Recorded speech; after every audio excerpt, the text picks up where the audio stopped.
नमस्कार. आज आपण करणार आहोत भाजणीचे खमंग थालीपीठ. त्यासाठी लागणारे साहित्य बघूया.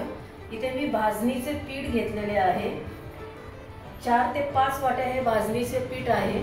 त्याबरोबर लागणार आहे आपल्याला बारीक चिरून घेतलेला कांदा, 3 बारीक चिरून घेतलेले कांदे आहेत, 1 मोठी काकडी खिसून घेतलेली आहे, 2 चमचे दही घेणार आहोत आपण, तीळ 2 चमचे, ओवा 1 चमचा घेणार आहोत आणि हिरवी मिरची, आलं, लसूण याचं वाटण घेतलेलं आहे, हिंग चिमूटभर आणि कोथिंबीर आपल्याला आणि धनेपूड, जिरेपूड, हळद आणि मीठ.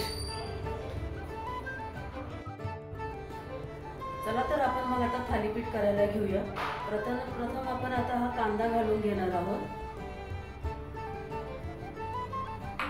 कांदा, काकडी,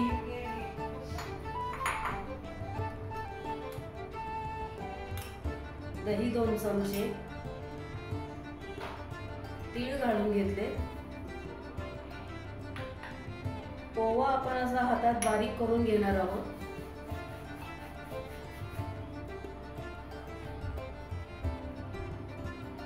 हिरवी मिरची, आलं लसूणची पेस्ट करून घेतली आहे ती घालून घेणार आहोत,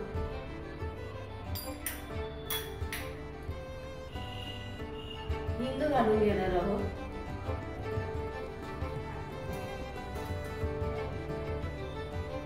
धनेपूड, जिरेपूड, थोडीशी हळद,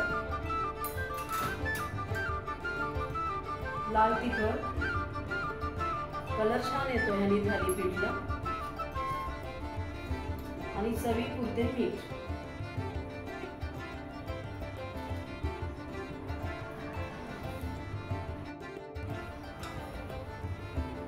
आणि खूप सारी कोथिंबीर घालून घेणार आहोत.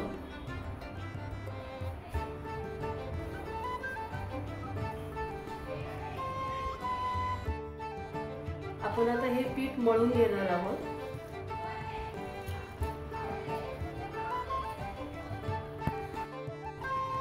आपण आता हे सर्व जिन्नस घालून घेतलेले आहे ते आपण आता थोडं थोडं पाणी घालून मिक्स करून घालून घेणार आहोत. मिक्सरच्या भांड्यामध्ये जे आपण आलं लसूण व मिरची वाटून घेतली त्याच भांड्यात मी पाणी घेतलेलं आहे. पाणी एकदम घालायचं नाही.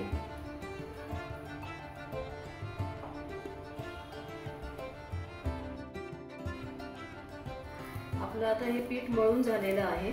आता आपण चला थालीपीठ करायला घेऊया.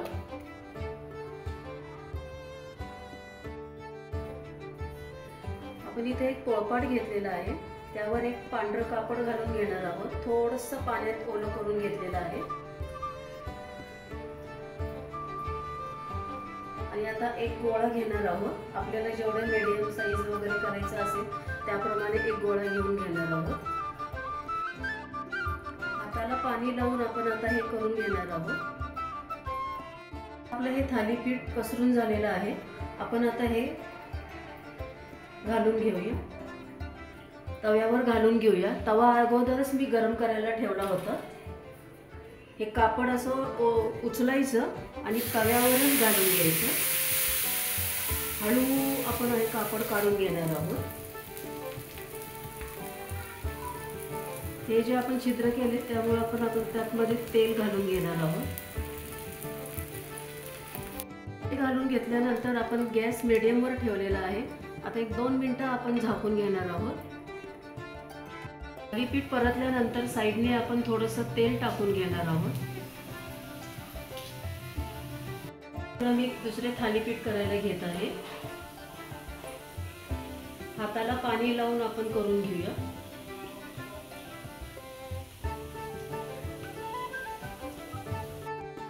दुसऱ्या साईडने बघून घेऊया.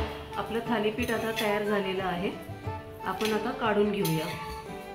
तेल टाकून घेत आहे.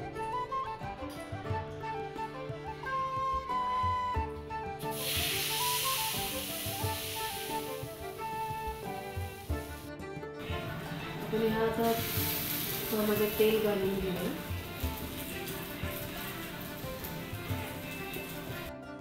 परत आपण तीच प्रोसिजर फॉलो करणार आहोत. 1-2 मिनिटं आपण फक्त झाकून घेणार आहोत.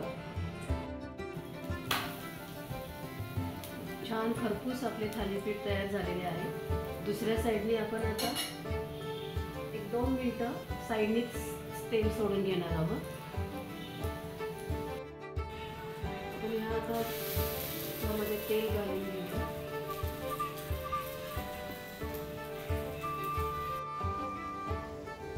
अशा प्रकारे आपले सगळे थालीपीठ आता करून झालेले आहेत। हे खायचे कसे तर आता दही आणि गरम गरम घरचे लोणी